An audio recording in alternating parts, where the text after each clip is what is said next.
C'est l'heure du journal de l'Afrique. Soyez les bienvenus sur France 24. À la une ce soir, une femme, Adji Sarr, la plaignante qui accuse l'opposant sénégalais Ousmane Sonko de viol. Elle était présente au procès ce mardi. Elle a pris la parole pour la première fois.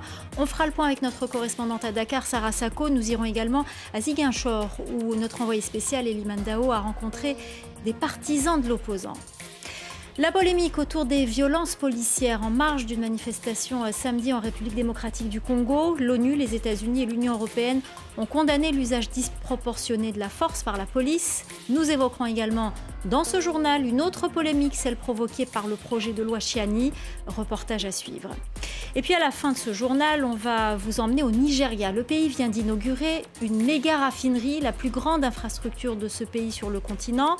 Son inauguration, attendue depuis 2020, a finalement eu lieu ce lundi à Lagos. Stéphane Ballong est avec nous sur ce plateau pour nous expliquer l'importance de ce projet pour le pays.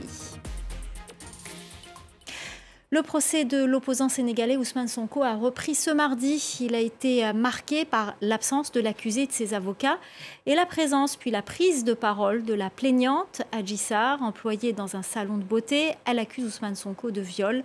Compte rendu d'audience avec notre correspondante à Dakar, Sarah Sako.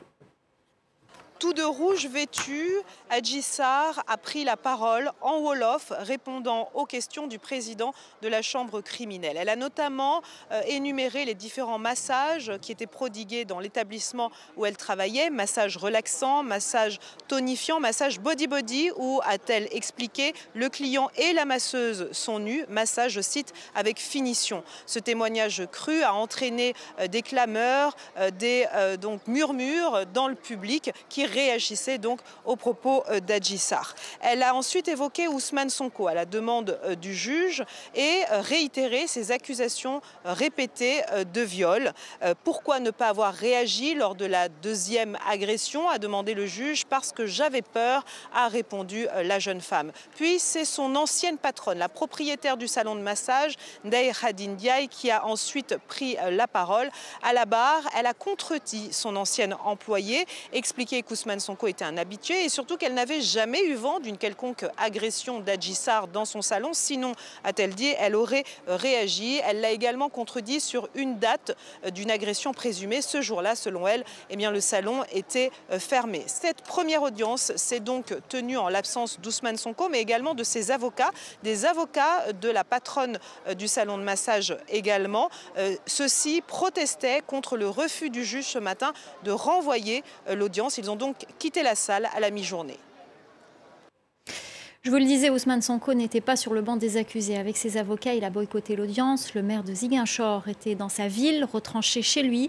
Ses partisans ont assuré sa sécurité devant son domicile, comme nous l'explique notre envoyé spécial en Casamance, Elie Dao. Je suis présentement à Nema, quartier de Ziguinchor, quartier d'Ousmane Sonko. Toutes les rues menant vers son domicile sont filtrées par des jeunes sympathisants, des jeunes militants qui disent veiller sur sa sécurité. Toutes les rues sont barricadées au moment où les forces de défense et de sécurité sont à une bonne distance. Regardez un peu avec les jeunes militants en chien de faïence. Il n'y a pas que des jeunes, il y a aussi des femmes et des personnes plus âgées qui sont dans le dispositif de veille qui se relaient de jour et de nuit pour, disent-ils, assurer la sécurité d'Ousmane Sonko. Et les jeunes n'ont pas forcément voulu être filmés. On a pu rencontrer l'un d'entre eux. Je vous propose de l'écouter. On est là, ça fait maintenant 2 semaines de cela. Voilà, nous sommes déterminés. Bon, en plus, c'est pas parce qu'on est là pour des intérêts personnels aussi. Voilà, on est là pour des intérêts communs. Notre objectif, c'est de voir Ousmane Sonko président en 2024. En fait, c'est ça notre souhait, quoi. Les jeunes militants et sympathisants du quartier de Nema à Ziguinchor disent poursuivre leur dispositif tant qu'Ousmane Sonko sera à Ziguinchor. On en vient aux réactions en République démocratique du Congo après la répression de la manifestation de samedi dernier à Kinshasa. Une marche à l'appel de l'opposition pour dénoncer la vie chère, l'insécurité et le manque de transparence du processus électoral. La police est accusée d'avoir fait un usage disproportionné de la force. Les autorités rejettent la responsabilité sur les manifestants. La correspondance d'Aurélie Bazaraki-Bangoula. 3 jours après la marche de l'opposition, les condamnations se multiplient. Le ministère congolais des droits humains a condamné les actes de répression contre les manifestants. L'Union européenne, l'ambassade des États-Unis et la MONUSCO ont eux condamné l'usage disproportionné de la force. Tous demandent l'ouverture d'une enquête indépendante pour établir les responsabilités. Les autorités congolaises, elles insistent sur le fait que les manifestants n'ont pas respecté l'itinéraire proposé par la ville de Kinshasa. Alors ces violences ont ému ici dans la capitale congolaise, notamment une vidéo, celle d'un enfant roué de coups et traîné au sol par des policiers. Rien ne peut justifier cette violence disproportionnée contre un mineur. C'est ce qu'a déclaré le président Félix Tshisekedi qui s'est rendu au chevet des manifestants et des policiers blessés. Les autorités ont annoncé que 3 policiers ont été identifiés et interpellés. Le chef de l'État a également félicité l'un des responsables de la police en charge du maintien de l'ordre lors de la marche de l'opposition. Il y a eu 0 mort et les voyous ont été maîtrisés, a-t-il déclaré. Des propos qui ont scandalisé une partie de l'opposition et de la société civile qui affirment que la police ne peut pas être qualifiée de professionnelle lorsque des violences ont été constatées. Aucun bilan officiel n'a été donné sur le nombre de civils blessés. La police affirme que 27 agents ont été blessés. Et puis toujours en RDC, le candidat à la présidentielle Moïse Katumbi, qui avait manifesté samedi, a été empêché de quitter Kinshasa. Il devait se rendre dans la province du Congo central pour y installer ses bureaux de campagne. Mais la police lui a barré la route. Le gouverneur de la province lui avait signifié son refus par écrit pour des raisons de sécurité. Moïse Katumbi, à qui on pourrait aussi barrer la route de la présidentielle. Le candidat de mère congolaise et de père grec est concerné par un projet de loi dit Tchiani. Le texte prévoit de limiter l'accès à certains postes à haute responsabilité, dont la présidence, aux seuls citoyens nés de père et de mère congolais. Reportage d'Aurélie Bazara-Kibangoula.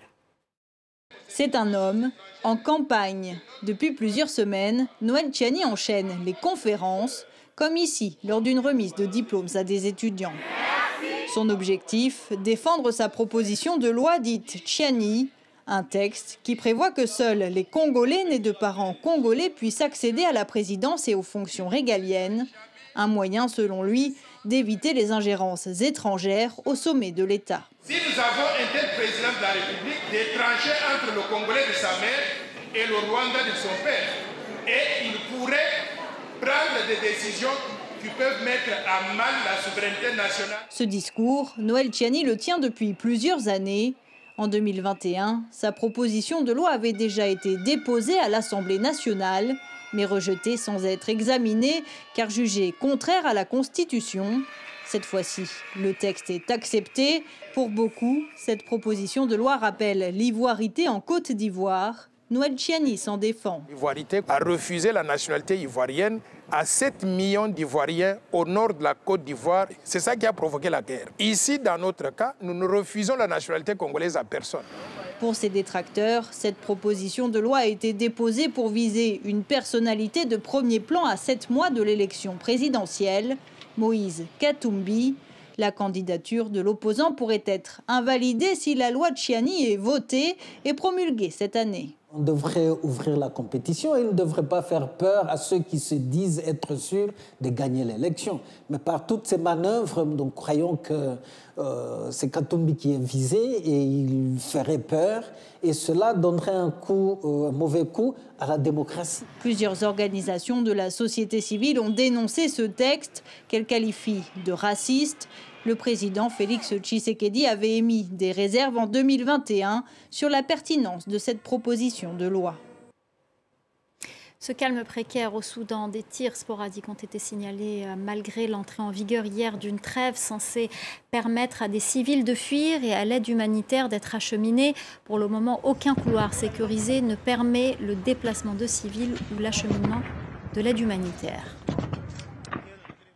C'est sans doute l'un des projets les plus ambitieux lancés sur le continent cette dernière décennie. La méga raffinerie du milliardaire nigérien Aliko Dangote. la plus grande infrastructure de ce type sur le continent et l'une des plus importantes au monde. Son inauguration attendue depuis 2020 a finalement eu lieu ce lundi à Lagos. La cérémonie a été présidée par Muhammadu Buhari qui quitte le pouvoir dans quelques jours. Pour comprendre l'importance de cette raffinerie, nous en parlons tout de suite avec Stéphane Ballon, notre rédacteur en chef. Bonsoir Stéphane. Bonsoir Myriam. Alors pourquoi était-il important pour le président sortant Muhammadu Buhari d'inaugurer cette raffinerie avant de quitter le pouvoir? Disons que c'est une façon pour le président sortant du Nigeria de marquer officiellement de son empreinte à un projet qui est présenté comme pouvant changer la donne sur le plan économique du pays le plus peuplé d'Afrique, le Nigeria.